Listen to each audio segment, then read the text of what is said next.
Praise the Lord. கர்த்தாவே எழுந்தருளும் என்ற காலை தியானத்திற்கு இயேசு நாமத்தினாலே உங்களை அன்போடு வரவேற்கிறேன். சில நேரத்தில் நம்முடைய இருதயத்தின் துடிப்பு மிக அதிகமாக இருக்கும். எப்போ பார்க்கலாம் அப்படின்னா, நம்ம எதிர்பாராத ஒன்று நடக்கும் பொழுது, எதிர்பாராத ஒருவரை பார்க்கும் பொழுது, அப்போ நம்முடைய ஹார்ட் பீட் மிகுந்த சந்தோஷமாக இருக்கும்போது கூட அதை என்ன பண்ணும், ஹார்ட் பீட் ரொம்ப துடிக்கும். இதை தமிழில் எப்படி எழுதப்பட்டிருக்கிறது என்றால், ஏசாயா 60:5 உன் இருதயம் அதிசயப்பட்டு பூரிக்கும் அப்படின்னு எழுதப்பட்டிருக்கிறது. ஆனால் அடுத்த டிரான்ஸ்லேஷன்ஸில் என்ன எழுதப்பட்டிருக்கிறது என்றால், வலுவுடன் துடிக்குமா, ரொம்ப ஸ்ட்ராங்காக அப்படியே அது துடிக்கிறது நம்மளால் அப்படியே கேட்க முடியும். அந்த சத்தத்தை அந்த அளவுக்கு ஸ்ட்ராங்காக துடிக்கும், அந்த அளவுக்கு அதிர்வுகள் இருக்கும். ஏன்னா அந்த தெய்வீக ஒரு மகிழ்ச்சி, அளவில்லாத தெய்வீக மகிழ்ச்சி இருதயத்தை ஆட்கொள்ளும் பொழுது நம்ம அப்படிப்பட்ட ஒரு ஹார்ட் பீட்டை நம்மளால் உணர முடியும். அது எப்பொழுது நடக்கிறது என்று ஏசாயா 60:5 நாம் படிக்கும் பொழுது, கடற்கரையின் திரளான கூட்டம் உன் வசமாக திரும்பும், ஜாதிகளின் பலத்த சேனை உன்னிடத்திற்கு வரும். அது என்ன எழுதப்பட்டிருக்கிறது என்றால், கடற்கரையின் செல்வமும் தேசங்களின் செழுமையும் வருமா. அதை பார்க்கும்பொழுது இது எப்படி வந்துச்சுன்னே தெரியாது. ஏன்னா அதெல்லாம் தேவன் தான் செய்து கொண்டிருக்கிறார்.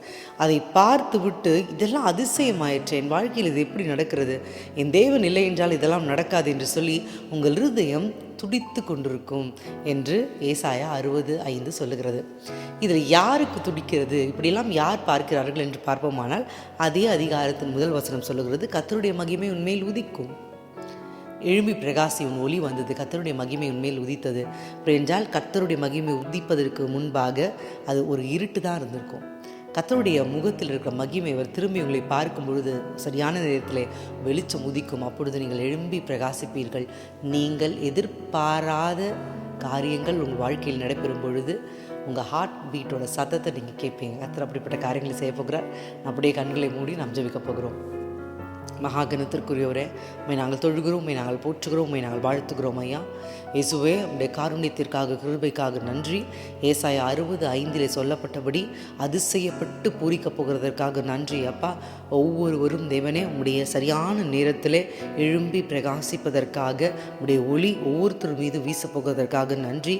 அப்பொழுது அவர்கள் கண்கள் பார்க்கக்கூடிய காரியங்கள் அவர்கள் இருதயத்தை பூரிப்பாக்கப் போகிறதற்காக நன்றி ஆண்டவரே. இந்த காலை தியானத்தில் கலந்து கொண்டிருக்கிற ஒவ்வொருத்தருடைய வாழ்க்கையிலும் நடைபெற கிருபை பாராட்டுவீராக. இந்த நாள் நல்ல நாளாய் அமையட்டும். ஒவ்வொருத்தருக்கும் முன்பாக நீர் புறப்பட்டு செல்வீராக. சத்துருக்களை திருடிங்க, கொண்டலான வழிகளை செவ்வாக்க போகிறதற்காக நன்றி. முக்கியமாக படுக்கை இருக்கிறவர்களோடும் தெய்வீக பிரசனம் இருக்கட்டும். தேவைகளை சந்திங்க, நல்ல சுகத்தை கட்டளையிடுங்க. இயேசு நாமத்தினால் ஜெபத்தில் எடுக்கிறோம் எங்கள் அன்பு தந்தையே, ஆமென். தேவன் தாமே பெரிய காரியங்களை செய்ய போகிறார். May God go with you. Have a great day.